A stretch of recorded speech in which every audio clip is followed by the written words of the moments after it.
अस्सलाम वालेकुम friends, welcome back to my new vlog. कैसे हैं आप सब? उम्मीद है कि सब ठीक ठाक होंगे और मैं भी बिल्कुल ठीक हूँ। तो यहाँ पर जी है रात का टाइम और भाई मेरा आया हुआ था हमारे घर। तो मैंने जो है वो कुछ बाहर से ऑर्डर कर लिया था, चिकन पास्ता ऑर्डर कर लिया था, साथ चिकन बर्गर ऑर्डर कर लिए थे। तो यहाँ पर जिसकी तबीयत काफ़ी अब बेहतर हो चुकी थी, काफ़ी रिकवर कर चुका था और अब ये है कि बहुत बेहतर है तबीयत इसकी। अल्लाह का लाख लाख शुक्र है। काफ़ी मुश्किल जो है वो हमने फ़ेस की। पूरा एक माह जो है वो इसको बुखार रह गया। उसके बाद जो भी सिचुएशन बनी वो मैंने लास्ट व्लॉग में आपके साथ शेयर की थी। तो बस जी यहाँ पे अब हम अपना मील एंजॉय करेंगे और साथ ही मूवी भी लगा देंगे, वो भी साथ देखते रहेंगे और अपना खाना भी एंजॉय करते रहेंगे। तो बस जी नेक्स्ट डे मुझे जाना था अपना गाउन लेने के लिए, क्योंकि मेरा जो पहले वाला गाउन था वो ख़राब हो चुका था और मैं काफ़ी अरसे से सोच रही थी कि मैं चेंज करूँगी, बस फिर इतनी सुस्ती हो जाती थी, कभी टाइम होता था कभी नहीं मिलता था, तो मैं कर ही नहीं सक रही थी। तो बस बहुत मुश्किलों से मैंने टाइम निकाला और मैं गई और बस यहाँ पर मैं FH शॉप है गुलगश्त में, और ये मैं हमेशा यहीं से ही गाउन लेती हूँ। इनके पास बहुत वैरायटी होती है और काफ़ी अच्छा स्टफ़ होता है गाउन का इनके पास। तो मैं देख रही थी कि मैं कौन से वाला लूँ। सिंपल भी चाहिए था मुझे थोड़ा सा, और थोड़ा सा ये है कि स्टाइलिश भी हो ताकि पहनावा अच्छा लगे।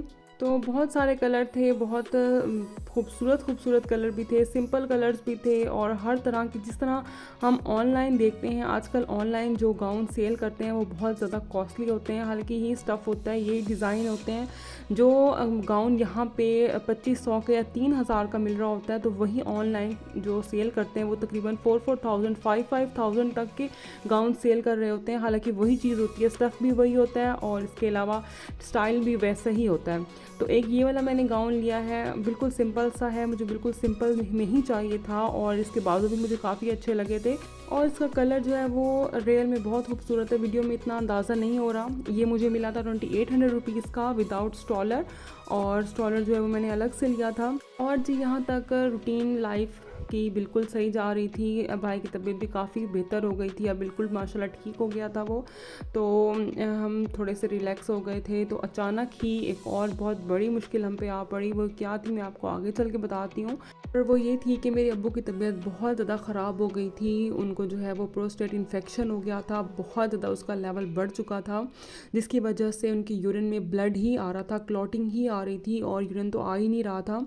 तकरीबन 2 दिन तक क्लॉट ही आते रहे, ब्लड ही आता रहा। और ये है कि ओवरऑल उनकी तबीयत बेहतर थी, बस ये है कि यूरिन से ब्लड आ रहा था और इन्फेक्शन काफ़ी शदीद था। फिर हम घर ले आए, बिल्कुल ठीक थे। बस ये है कि डॉक्टर ने सारे अल्ट्रासाउंड वगैरह किए, उन्होंने कहा आप ठीक हो जाएंगे, ज़्यादा घबराने वाली बात नहीं है। तो बस 2-3 दिन ही गुजरे थे कि अचानक सुबह ही मेरे अबू जो है वो, उनको सर्दी लगने लग गई बहुत शदीद, और सर्दी लगते लगते ही वो बेहोश हो गए। और उस टाइम मैं थी घर में और मेरा भाई था और मेरा कज़न था बस। और हमने बहुत मुश्किलों से जो है वो उनको बिठाया कार में और हॉस्पिटल लेकर भागे फ़ौरन मेडिकेयर में, और मेडिकेयर के एमरजेंसी में लेकर भागे। तो उन्होंने कहा इनको एडमिट करना पड़ेगा क्योंकि ये ICU के मरीज़ हैं, ICU के पेशेंट हैं, और ये क्योंकि अपना खुद सिम्टम्स नहीं बता सकते कि इनको हुआ क्या। इनको खुद समझ में नहीं आ रही थी कि ना तो इनको अल्लाह माफ़ करे फालिज लग रहा है, ना तो इनको ऐसे कोई सिम्टम्स लग रहे हैं। तो अभी हमें खुद भी समझ नहीं आ रही कि इनके साथ हुआ क्या है। तो हमें जो है वो फ़ौरन इनको ICU में ही एडमिट करना पड़ेगा। तो खैर हमने फटाफट से ICU में इनको एडमिट किया। बस फिर 2-3 घंटे के बाद अब्बू को होश तो आ गया था और उन्होंने टेस्ट वगैरह भी सारे किए। तो बस ये पता चला कि बहुत ज़्यादा इन्फेक्शन है, प्रोस्टेट के लेवल बहुत ज़्यादा बढ़ चुका है, किडनी पे भी असर कर रहा था और किडनी के फंक्शन को भी मुतासिर कर रहा था। तो फिर खैर उसी टाइम हमें पता चला कि एक किडनी जो है वो बिल्कुल काम नहीं कर रही, वो श्रिंक हो चुकी है। जो दूसरी किडनी है उस पर भी इन्फेक्शन जो है वो काफ़ी असर कर रहा है। इसकी वजह से उनके टेस्ट जो हैं, किडनी के टेस्ट की रिपोर्ट्स भी सही नहीं आ रही थी और काफ़ी डर लग रहा था कि ज़्यादा बढ़ ना जाए इन्फेक्शन, किडनी को ज़्यादा डैमेज ना कर दे। तो वैसे ही डॉक्टर ने कहा कि हम MRI करवाना चाहते हैं ताकि हमें पता चले कि प्रोस्टेट लेवल जो है वो किस हद तक बढ़ा हुआ है और क्या क्या उसका है, कैसे हमने इसको ट्रीट करना है, कौन कौन सी जो है वो हमने इनको मज़ीद इंजेक्शन लगाने हैं, सारा उससे क्लियर हो जाएगा। तो जब उन्होंने MRI किया तो MRI में आया कि इनको जो है वो हो सकता है कि ट्यूमर हो, आप फ़ौरन जो है वो इनकी बायोप्सी करवाएं। तो बस फिर तो बहुत बुरा हाल था हमारा ये सुनकर। तो हम फटाफट भागे। हम डॉक्टर रफ़ीक अंजुम जो पूरे पंजाब के सबसे बेस्ट डॉक्टर हैं, मुल्तान में तो नंबर 1 पे वो टॉप के डॉक्टर हैं, बेस्ट यूरोलॉजिस्ट हैं वो मुल्तान के और टॉप के डॉक्टर हैं वो।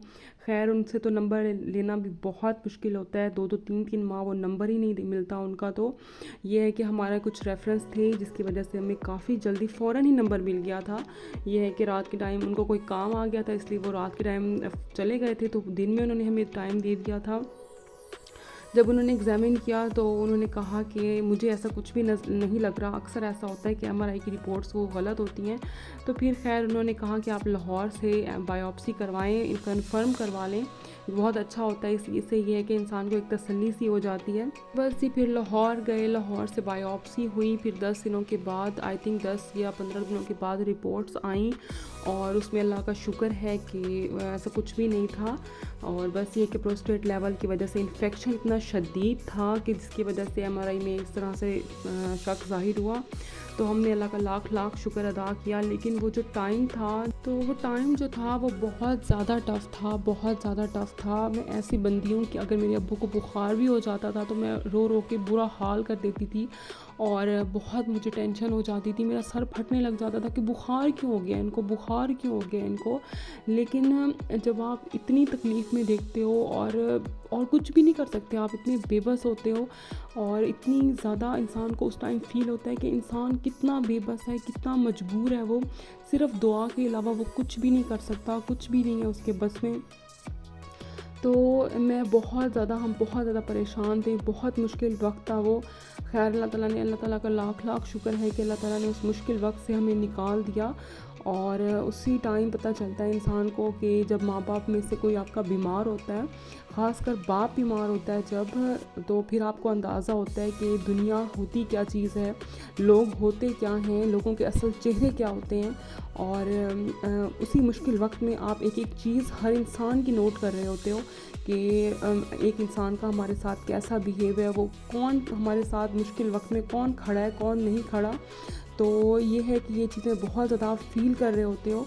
जब आपके वालिदैन में सब बिल्कुल ठीक होते हैं तब तो हर कोई आपके साथ खड़ा होता है, लेकिन उनमें से जब कोई बीमार हो जाता है या आपके ऊपर कोई मुश्किल टाइम आता है, तब आपको पता चलता है कि आपके साथ कौन है और कौन नहीं है। खैर मेरा तो बिल्कुल मुझे ऐसा लग रहा था जैसे मैं कोई ख्वाब देख रही हूँ, कोई बुरा ख्वाब है ये, और मैं नींद से जागूंगी तो मेरा ख्वाब टूट जाएगा। लेकिन वो हकीकत था। और वो जो तकलीफ़ माँ बाप को, आप जब अपने माँ बाप को तकलीफ़ में देखते हो ना, तो मैं कहती हूँ ज़िंदगी के मायने ही बदल जाते हैं, ज़िंदगी आपकी सोच ही बदल जाती है, आपकी जो है वो सोचने का ढंग ही बदल जाता है। जब आप अपने माँ बाप को तकलीफ़ में देखते हो तो आप जितने भी छोटे हो आप मैच्योर हो जाते हो। आपकी उम्र, इससे कोई फ़र्क नहीं पड़ता कि आप 10 साल के हो, इससे कोई फ़र्क नहीं पड़ता कि आप 30 साल के हो।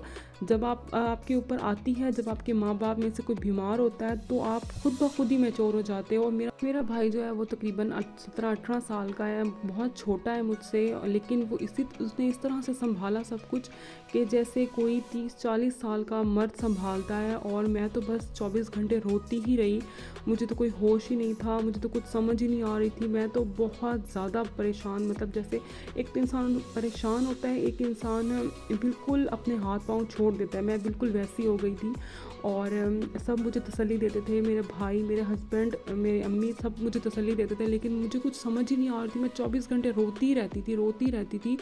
और बस खैर बहुत मुश्किल वक्त था, बहुत मुश्किल वक्त था। तो अल्लाह ताला ने वो मुश्किल का वक्त जो है, वो कहते हैं कि हर मुश्किल के बाद आसानी होती है, तो अल्लाह ताला ने वो मुश्किल का वक्त निकाल दिया। इंशाअल्लाह अल्लाह ताला आगे भी बेहतरी करेंगे। अब जो है उनकी तबीयत काफ़ी बेहतर है और इन्फेक्शन भी काफ़ी हद तक कम हो गया है। और ये है कि किडनी जो है वो फंक्शन तो कर रही है, लेकिन थोड़ी सी कॉम्प्रोमाइज़्ड है। इंशाअल्लाह अल्लाह ताला खैर करेंगे, आगे भी बेहतरी करेंगे।